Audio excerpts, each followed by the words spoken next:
Alipur jail में रहते हुए जवाहरलाल नेहरू का स्वास्थ्य खराब हो चला था। उनका वजन घटने लगा था। तब उन्हें वहां से हटाने का निश्चय किया गया। इस तरह एक बार फिर वो देहरादून जेल पहुंच गए। सन 1935 में कांग्रेस का 50वां अधिवेशन होना था, पर वो नहीं हो सका। वर्ष के आरंभ से ही कांग्रेस के सदस्य विधानमंडलों के चुनाव लड़ने में व्यस्त हो गए थे। सरकार ने कांग्रेस से पाबंदी उठा ली थी। चुनावों में कांग्रेस की भारी विजय हुई। पंजाब को छोड़कर सभी प्रांतों में कांग्रेस ने अपनी लोकप्रियता सिद्ध कर दी।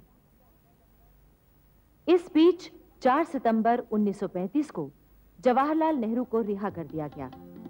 उनकी पत्नी कमला नेहरू का इलाज उस समय यूरोप में हो रहा था, इसलिए वो सीधे यूरोप चले गए।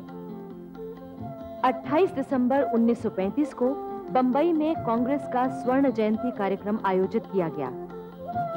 सूर्योदय के साथ ही प्रभात फेरियां निकली। फिर 8 बजे झंडारोहण कार्यक्रम हुआ। स्वर्ण जयंती कार्यक्रम की सभा बंबई के उसी हॉल में आयोजित की गई थी जहां सन 1885 में इसका पहला अधिवेशन हुआ था। अध्यक्ष पद से बोलते हुए डॉक्टर राजेंद्र प्रसाद ने कहा था, जनता की स्वतंत्रता इस कांग्रेस का निश्चित उद्देश्य था, लेकिन तब स्वतंत्रता परिभाषा रहित शब्द था। अब उसने पूर्ण अर्थ पा लिया है। आज के दिन को हम स्मृति का और पूर्ण स्वराज्य लेने के अपने संकल्प दोहराने का दिन बनावें। फिर सन 1936 में 12 से 14 अप्रैल तक कांग्रेस का 51वां अधिवेशन लखनऊ में आयोजित हुआ। इसकी अध्यक्षता जवाहरलाल नेहरू ने की थी। नेहरू जी ने इस अवसर पर बड़ी महत्वपूर्ण बात कही। मैं इस संबंध में निश्चित हूं कि संसार की तथा भारत की समस्याओं का समाधान केवल समाजवाद से ही हो सकता है।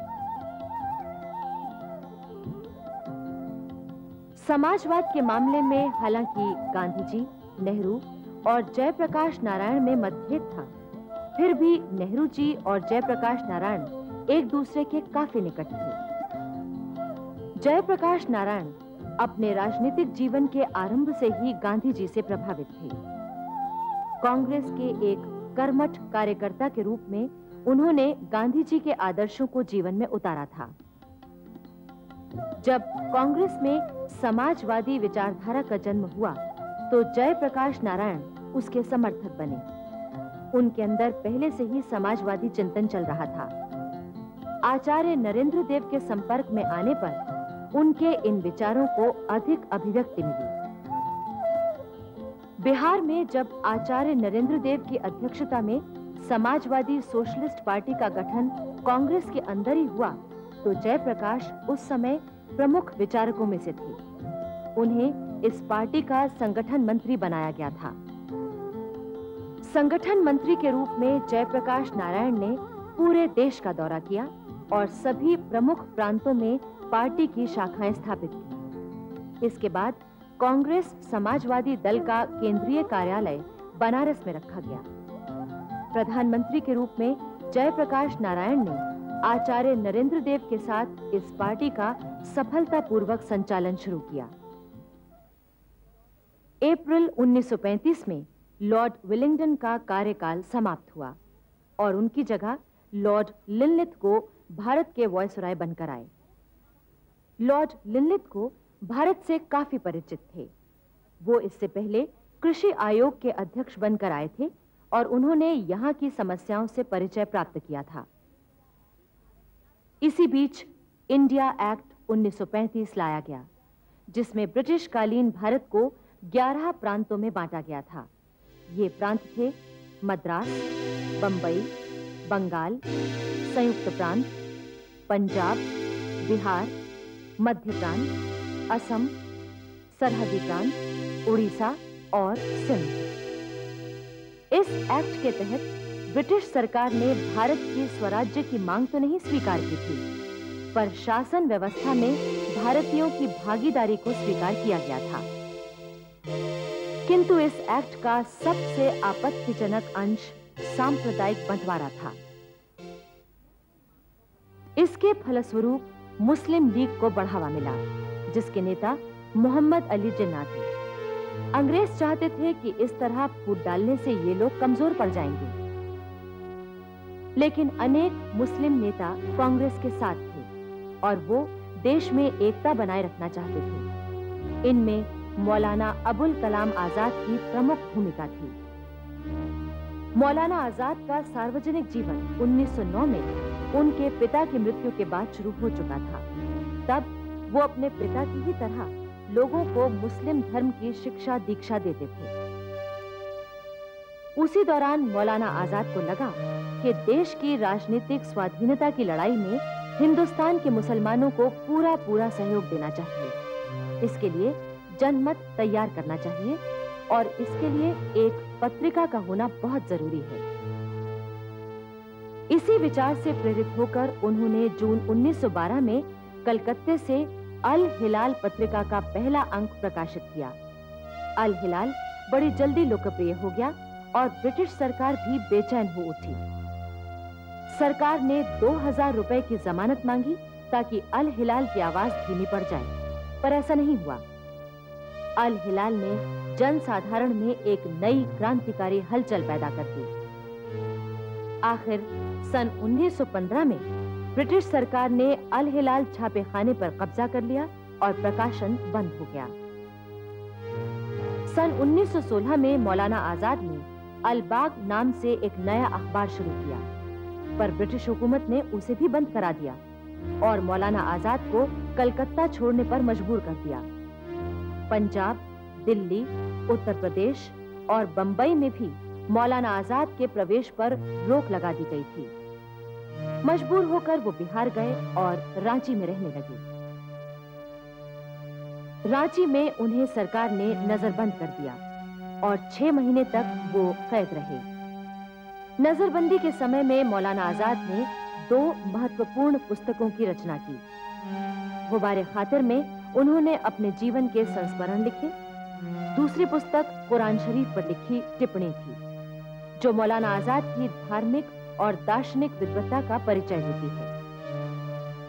सन 1920 में नजरबंदी से रिहा होने पर मौलाना आजाद कांग्रेस में आ गए। उन्होंने महात्मा गांधी के सत्याग्रह संदेश को देश के कोने कोने में पहुंचाया।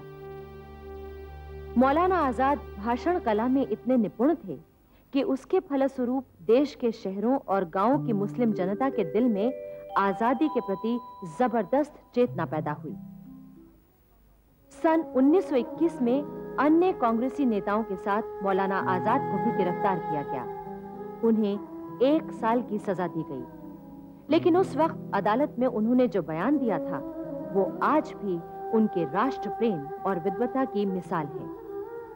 उन्होंने बयान के अंत में कहा था, मेरा यकीन है कि आजादी इंसान का खुदादात हक है।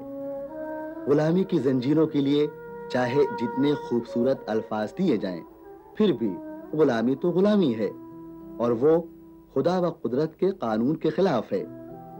अपने मुल्क को गुलामी से नजात दिलाना मेरा फर्ज है। सन 1923 में कांग्रेस के दिल्ली अधिवेशन में उन्हें अध्यक्ष बनाया गया था। उस समय उन्होंने कांग्रेस को संगठित करने में बड़ी महत्वपूर्ण भूमिका निभाई थी।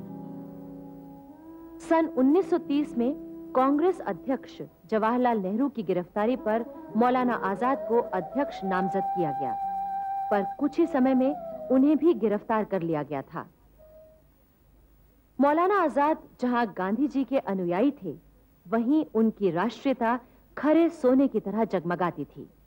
यही कारण था कि मुस्लिम लीग के लाख प्रलोभनों के बावजूद भी वो अपने राष्ट्रीय विचारों को छोड़ नहीं सके।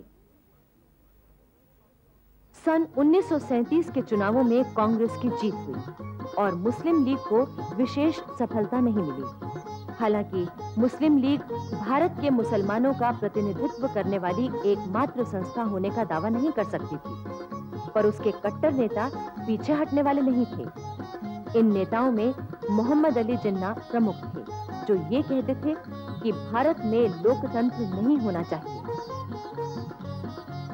जवाहरलाल नेहरू ने इस मामले में जिन्ना साहब से मुलाकात की और लीग के साथ समझौता करने का प्रयत्न किया, पर उससे कोई नतीजा नहीं निकला।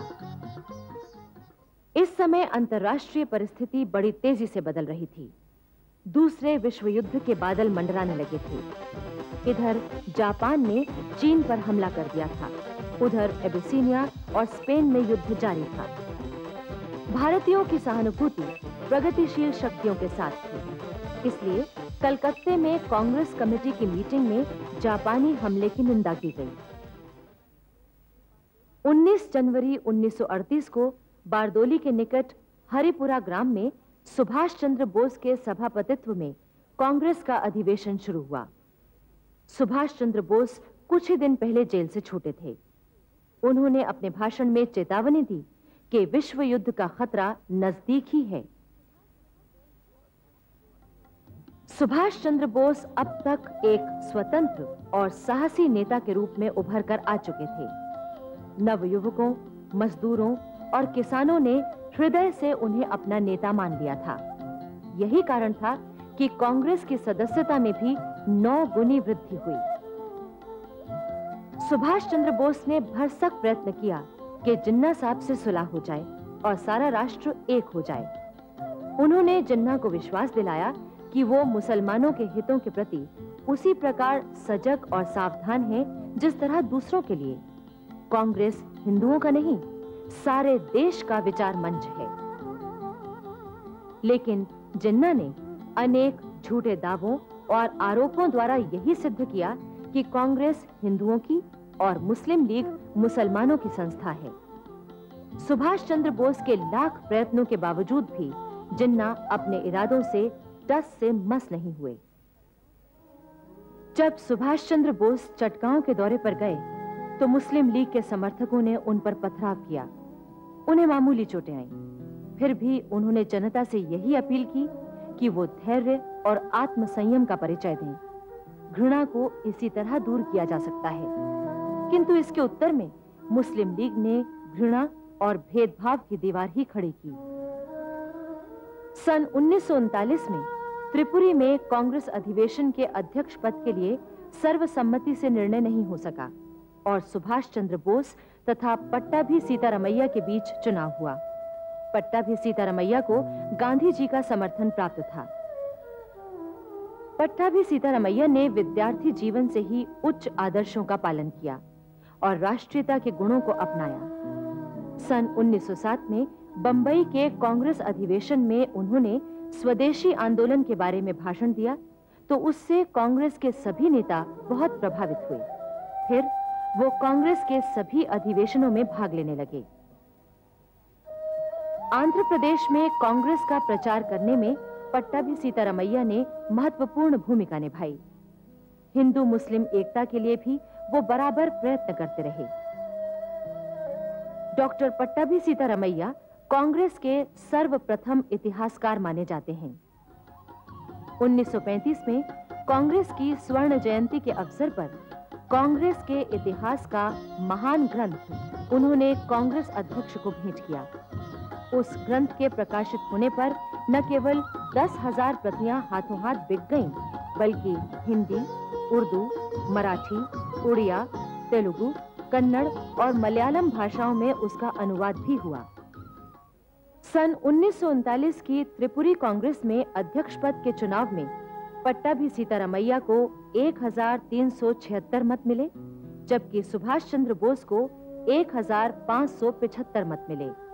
पट्टाभी हार गए और सुभाष जीत गए। इस समय हालांकि गांधी जी कांग्रेस से अलग थे, लेकिन उस पर अपना प्रभाव वो बराबर बनाए हुए थे। यही कारण था कि पट्टाभी की हार पर उन्होंने कहा था, ये पट्टाभी की नहीं, मेरी हार है। त्रिपुरी अधिवेशन में सुभाष बोस को तेज बुखार था।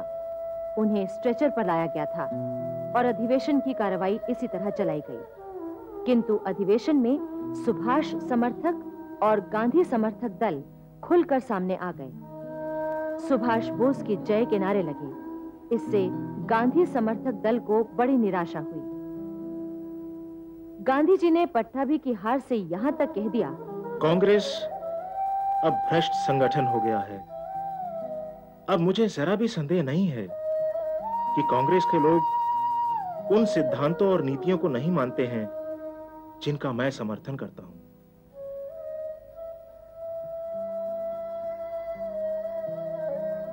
कार्यकारिणी के 15 सदस्यों ने इस्तीफा दे दिया।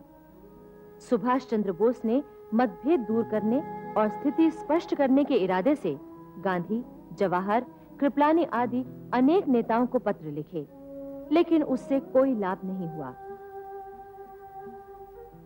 अंत में सुभाष चंद्र बोस ने अध्यक्ष पद से इस्तीफा दे दिया और कांग्रेस के अंदर ही एक नया दल बना लिया, फॉरवर्ड ब्लॉक। उन्होंने स्पष्ट कहा, फॉरवर्ड ब्लॉक गांधी जी के व्यक्तित्व और अहिंसात्मक असहयोग के सिद्धांत को पूरा सम्मान देता है, किंतु इसका यह अर्थ नहीं कि मौजूदा हाई कमांड कांग्रेस जनों को तानाशाही के तरीके से संचालित करें। इस प्रकार फॉरवर्ड ब्लॉक बड़ी तेजी से काम करने लगा, किंतु कांग्रेस में एक बार फिर टकराव की स्थितियां उत्पन्न हो गईं।